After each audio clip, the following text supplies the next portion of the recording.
শিক্ষক নিযুক্তিৰ লগত কেইটামান গুৰুত্বপূৰ্ণ আপডেট দিবলৈ বিচাৰিছোঁ কম সময়ৰ ভিতৰত। এটা কুৱেশ্যন আহে যে NISৰ বেটাৰমেণ্ট একচেপ্ট হ'বনে নহয়। এই কুৱেশ্যনটো প্ৰায় আমাৰ তাত আহে কমেণ্ট ছেকশ্যনত। কথাটো হৈছে যে NISৰ যিটো বেটাৰমেণ্ট দিছিলে সেই বেটাৰমেণ্টৰ মাৰ্কশ্বিট বা চাৰ্টিফিকেট আছে, মাৰ্কশ্বিট কাম চাৰ্টিফিকেট, সেইটো বস্তু একচেপ্ট হ'ব। কাৰণ অলৰেডি শিক্ষামন্ত্ৰীয়ে কৈছিলে যে যিবিলাক অথেণ্টিচিটি আছে যিবিলাকৰ, যেনেকৈ মুক্ত বিদ্যালয় বুলি ক'লে যিটো ভাৰতৰ যিটো সংস্থা আছে, যিটো NIS বুলি কওঁ, নিউজ বুলি কোৱা হয়, সেই কথাটো আৰু কৈছিলে যে SOS বা তেনেকুৱা ধৰণৰ যিখিনি ৰাজ্যিক পৰ্যায়ত থাকে অ'পেন ডিষ্টেঞ্চ লাৰ্ণিং, যিবিলাক অথেণ্টিচিটি আছে তেনেকুৱা বস্তুবিলাক একচেপ্ট হ'ব। গতিকে NISৰ পৰা যিসকলে HS-ত বেটাৰমেণ্ট দিছিলে তেওঁলোকৰ অসুবিধা নাহে, তেওঁলোকৰ এইটো একচেপ্ট হ'ব। আৰু DLEDৰ কথাটো সুকীয়া, আৰু NIS DLEDৰ ক্ষেত্ৰত সেইটো হৈছে আপোনাৰ এটা সুপ্ৰিম কোৰ্টৰ জাজমেণ্ট, য'ত নেকি 18 আৰু 24 মাহৰ যিটো সমীক্ষা নোহোৱা বুলি যিটো কথা কোৱা আছে, সেইটো অলৰেডি তেনেকুৱা এটা হেৰিত চলিয়ে আছে। আৰু আজি এটা কেছ আছিলে, গম পায় আপোনালোকে, NIS DLEDৰ সুপ্ৰিম কোৰ্টত তাত ট্ৰান্সফাৰ পিটিশ্যনৰ কেছ এটা আছিলে। তাত মানে তেনেকুৱা একো হোৱা নাই, কিবা SLP আৰু যিটো ট্ৰান্সফাৰ পিটিশ্যনৰ মানে একত্ৰিত কৰাৰ কাৰণে তেনেকুৱা কিবা এটা কেছ আছিলে, আৰু যিটো নেকি এতিয়া মানে হায়াৰ অথৰিটিলৈ পঠিয়াই দিয়া হৈছে।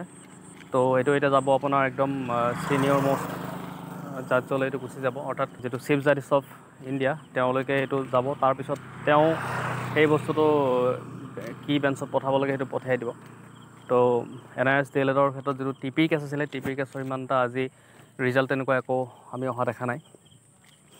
তাৰপিছত আমি ECI আপডেট অকণমান দিব বিচাৰিছোঁ। ECI বিলাক হৈছে আপুনি জানে যে ECI বিলাক সাধাৰণতে নেশ্যনেল বা ইণ্টাৰনেশ্যনেল লেভেলত হেৰি কৰিব লগা হয়, পাৰ্টিচিপেশ্যন কৰিব লগা হয়। যেনে ইণ্ডিভিজুৱেলি, যেনে ধৰক আপোনাৰ আমাৰ অসমত যেনেকৈ আবু নাছিম আছিলে, তাৰপিছত ৰিয়ান পৰাগ, তেওঁলোকে কি কৰিছিলে যে ষ্টেটক ৰিপ্ৰেজেণ্ট কৰি কেনে নেশ্যনেল আৰু ইণ্টাৰনেশ্যনেল লেভেল খেলিছে।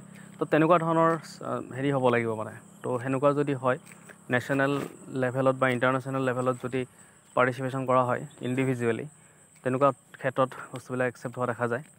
আৰু কিন্তু দলীয়ভাৱে যিটো এতিয়া বিহুৰ কথা কৈছে, সেই বস্তুটোৰ ওপৰত ডাউট আছে যে এইটো হ'বনে নহয়, এইটো ডাউট আছে। কাৰণ সেইটো কৰিছে আপোনাৰ দলীয়ভাৱে, আৰু এটা প্ৰদৰ্শনৰ নিচিনা হৈছে বস্তুটো, আৰু তাত কোনো কম্পিটিশ্যন কৰা হোৱা নাই যিহেতু, গতিকে সেইটো এতিয়ালৈকে কোৱা টান। কিন্তু বাকী আমি যিখিনি জানো আৰু যিখিনি মানে য'ত নেকি লিখা আছে বা যিটো এডভাৰ্টাইজমেণ্টত লিখা আছে যে ষ্টেটক ৰিপ্ৰেজেণ্ট কৰি পেলাই তেওঁলোকে নেশ্যনেল বা ইণ্টাৰনেশ্যনেল লেভেল খেলিব লাগিব।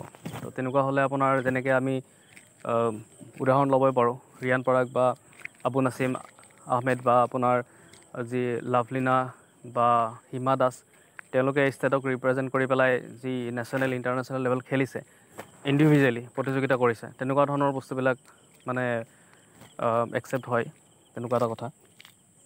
বাকী লাষ্ট কথাটো আহিছোঁ যে সকলোৱে বিচাৰে কাট অফৰ কথা সোধে বহুতে। কাট অফ ডাউন হ'ব এইবাৰ। কাট অফ ডাউন হোৱাৰ বহুতকেইটা কাৰণ আছে, সেইটো সকলোৱে জানে।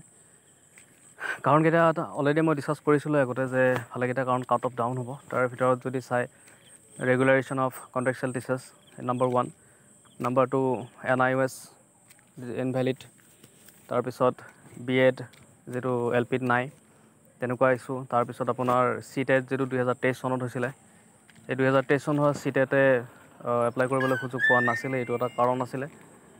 আৰু তেনেকৈ অভাৰলেপিঙৰ সমস্যাটো এইবাৰ ইমান এটা নহ'ব। আৰু যিহেতু আপোনালোকে গম পালে, যিখিনি কণ্ট্ৰেকচুৱেল টিচাৰখিনিক দি দিলে, ইয়াৰ লগে লগে তেওঁলোকে অভাৰলেপ নকৰে, তেওঁলোকে এপ্লাই নকৰে। যেতিয়া এপ্লাই কৰিলেও তেওঁলোকৰ ভেৰিফিকেশ্যন নাযায়, নোযোৱাৰ লগে লগে সেইটো বস্তু অট'মেটিকেলি এলিমিনেট হৈ যাব। তো সেইটো এটা কাৰণ আছে। আৰু তেনেকুৱা ধৰণৰ ভালেকেইটা কাৰণ আছে, যেনে বয়সৰ কথাও এটা আছে, মানে এজ যিটো বয়সৰ ঊৰ্ধ্বতম সময়সীমাও বহুতৰে পাৰ হৈ গৈছে। তো তেনেকুৱা ধৰণৰ কথা বহুত আছে, যাৰ কাৰণে কাট অফটো অকণমান নিম্নগামী হ'ব। আমি বাৰু লাইভ ছেশ্যনত কথাবিলাক ডিছকাছ কৰিম। ঠিক আছে, আজিৰ ভিডিঅ' এইখিনি আছিলে।